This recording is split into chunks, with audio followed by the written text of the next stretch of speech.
Okay guys, tingnan natin ngayon kung magkano na yung tanggap ng Cebuana Luwalier sa 21 karat na ginto.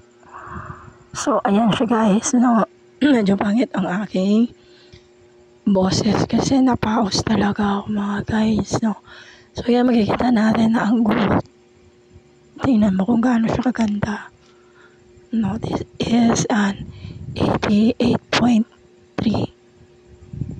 grams na bangles, 22 cm, 21 karat. At nabili ko to noong year 2021. So kung anuhin mo, nasa 4 years na siya. So itry natin kung magkano na yung kuha sa kanya. Kasi parang lumalabas na parang 4 years na sa akin. Tapos kinuha ko lang siya ng around 1,800 reals, no? So parang times 13 mo yon, parang 22,800. Pero ayan siya, sinala ko ngayon, month na to. So nakuha siya ng 32,500. Ayan siya guys. So tumubo na ako ng almost 10,000 pesos in 4 years time. So ayan siya guys, no? Tingnan nyo lang. Maganda naman talaga siyang investment, no? Kasi tutubo ka rin talaga. Yun nga lang, medyo matagal-tagal.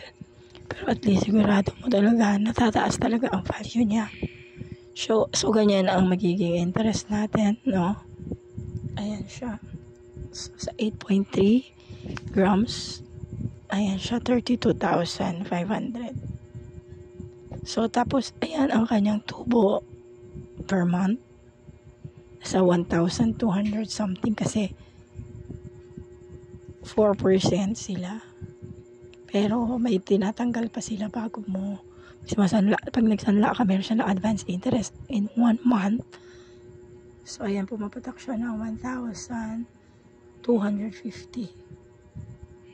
Tapos pag di ka nakabayad sa June naman ay magiging 3,200. Pag hindi ka pa nagbayad, magiging 5,200. Pag yung i-full mo na talaga, no, on August 1, so pinakalas na talaga ay 36,558.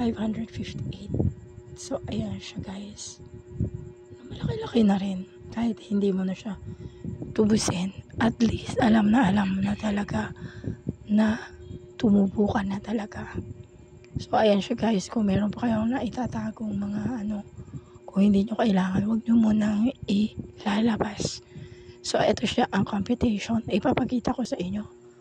So magiging 32,500, i-divide mo siya ng 8.3, so lumalabas na 3,915 per gram ang tanggapan ngayon ng Cebuana Luwalier. So ayan siya guys, so tumubo ako ng, ayan siya, 1,700 times 13, yung reals is 22,100. Tapos iles mo siya sa 32,500, so 10,400 ang tubo ko kung hahayaan ko na siya. Pero kung hindi mo siya hahayaan, pwede mo naman siyang kunin. Malay mo in the future lalaki. So ganyan ang updated na kuha ng Cebuana Luwalier dito sa Iloilo.